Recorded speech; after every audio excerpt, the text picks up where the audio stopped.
Their dog run after me. د هغوی سپی ما پسې شو. که چېرته تاسو وایئ چې په انګلیش باندې خبرې کول مشکل دي، بالکل نه. زه درته په چیلنج سره وایم چې نن درته ما د انګلیش هغه جملې راوړې دي. که چېرته دغه جملې تاسو په روزمره ژوند کې وکاروئ، تاسو په انګلیش روانې خبرې کوئ، که هغه ستاسو ملګري وي، ورونه مو وي، دوستان مو وي، هر څوک چې وي، تاسو به ورسره ښه ډاډه انګلیش وایئ. Don't focus on grammar forever. If you study grammar all the time, you will never ever speak English. Confidence comes from speaking, not from being perfect. Their dog run after me. د هغوی سپی ما پسې شو. په پښتو کې موږ ډېر کله وایو که نه چې د هغوی سپی په ما پسې شو. په انګلیش کې به داسې موږ وایو Their dog run after me. د هغوی سپی په ما پسې شو. I will be there. زه به هلته یم. ته چې راځې که نه نو زه به تا نه مخکې هلته تللی یم. دا جمله موږ هلته استعمالوو. I will be there. زه به هلته یم. Don't make me foolish. زما نه بېوقوفه مه جوړوه. foolish وایي بېوقوفه احمق ته که نه. وایي زه دومره ساده نه یم نو ته هم زما نه بېوقوفه مه جوړوه. Don't make me foolish. زما نه بېوقوفه مه جوړوه. یعنې زه خو څه بېوقوفه نه یم. I am taking tea. زه چای څښم. دغه جمله موږ هغلته استعمالولی شو کله چې موږ چای څښو. I am taking tea. زه چای څښم. دا ټیک دا ډېر زیات مینز لري. یعنې د انګلیش ډېر کې دي په دې ډېر زیات مینز دي. خو دلته یې د دې دا معنا ده چې زه چای څښم او لګیا یم. I am taking tea. زه چای څښم. What should I do? زه باید څه وکړم؟ دا جمله جادویي ده. دلته ستاسو دماغ باید په کار شي. and what should I do?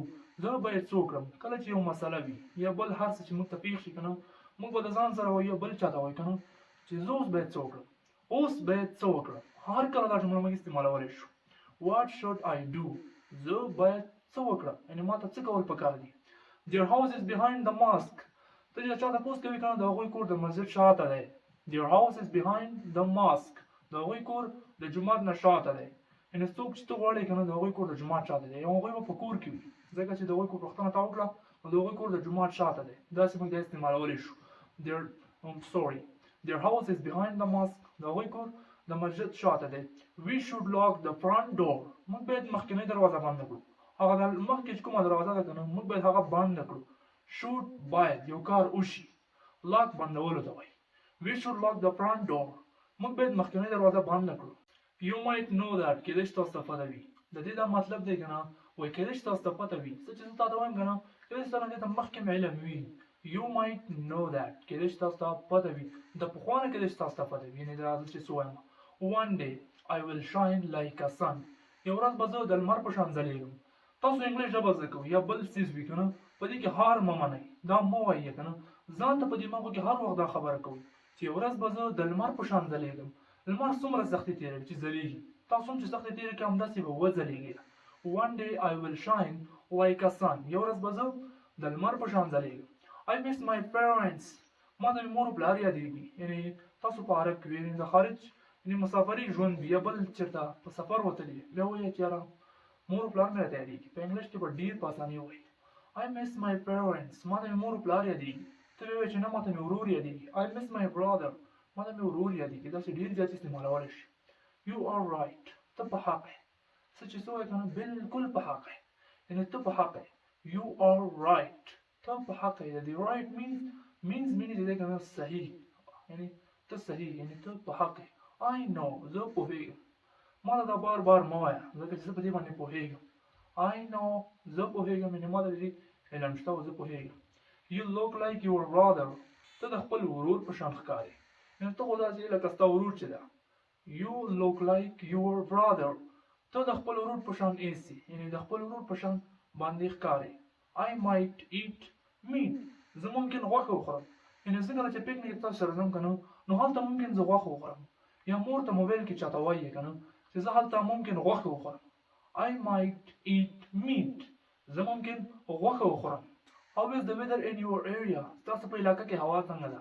تاسو په موبایل چا سره خبرې کوئ بیا ورته سمپل تپوس کوئ چې تاسو په علاقه کې یعنې ستاسو په محله کې هوا څنګه ده؟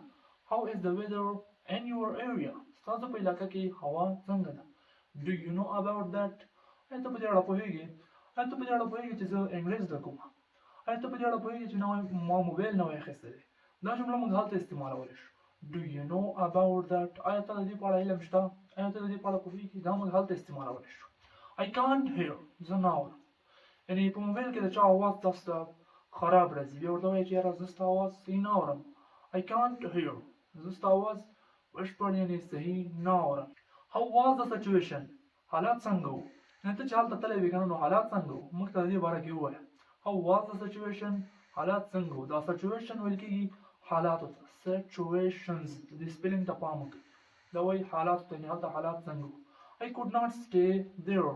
ما نشو کولی هلته پاتې شم، یعنې ما ونشو کولی، یعنې ما دا ونه کولی شو چې هلته پاتې شم. I can't ما کولی شو، یعنې I could ما ونشو کولی. I could not stay there. ما ونشو کولی هلته پاتې شو. I intend زه نیت لرم. دا جمله جادویي ده. په دې جمله کې زه د سلو نه هم زیاتې جملې جوړولی شم چې څومره ستاسو زړه وي جوړولی شي. I intend زه نیت لرم، یعنې زه دا اراده لرم چې نوی موبایل واخلم، زه اراده لرم چې نوي بوټان واخلم، زه اراده لرم چې انګلیش کورس سټارټ کړم، زه اراده لرم چې بل څه وکړم، یعنې ملګرو سره په چکر باندې لاړ شم. نو موږ ورته سمپل وایو I intend زه نیت لرم، یعنې زه دا اراده لرم. Which color do you like? کوم رنګ دې خوښېږي؟ په دې رنګونو کې چې تا ته ما یو آپشنز درکړي که نه، هغه رنګونه زیات وي، یعنې چاته ورته بوټان اخلئ، کاله وي، هر څه چې وي که نه، کپړې وي، بیا ورته تاسو وایئ چې کوم رنګ دې خوښېږي. Which color do you like?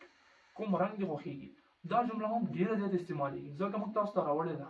تاسو به وایئ چې دا ټوټل دومره کمې جملې وي، موږ به څنګه په دې باندې په انګلیش کې خبرې کوو. دا بالکل نه ده چې تاسو به یوازې دا استعمالوئ. په دې کې تاسو دننه نورې جملې هم جوړولی شئ، څومره چې تاسو خوښې وي هغومره جوړولی شئ. هره جمله هر کار چې تاسو کوئ د دې مابینځ کې هغه اچوئ.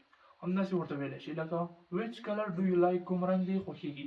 which says do you like کوم says کوم پیژن دې خوښېږي. دا چې موږ ورته استعمالولی شو، دا نور هم تاسو استعمالولی شئ. که چېرته تاسو غواړئ چې انګلیش په پښتو کې زده کړئ، بالکل کریکټ انګلیش، صحیح انګلیش په ډېر کم وخت کې زده کړئ، نو زموږ دغه یوټیوب چینل او زموږ د فیسبوک پیج سره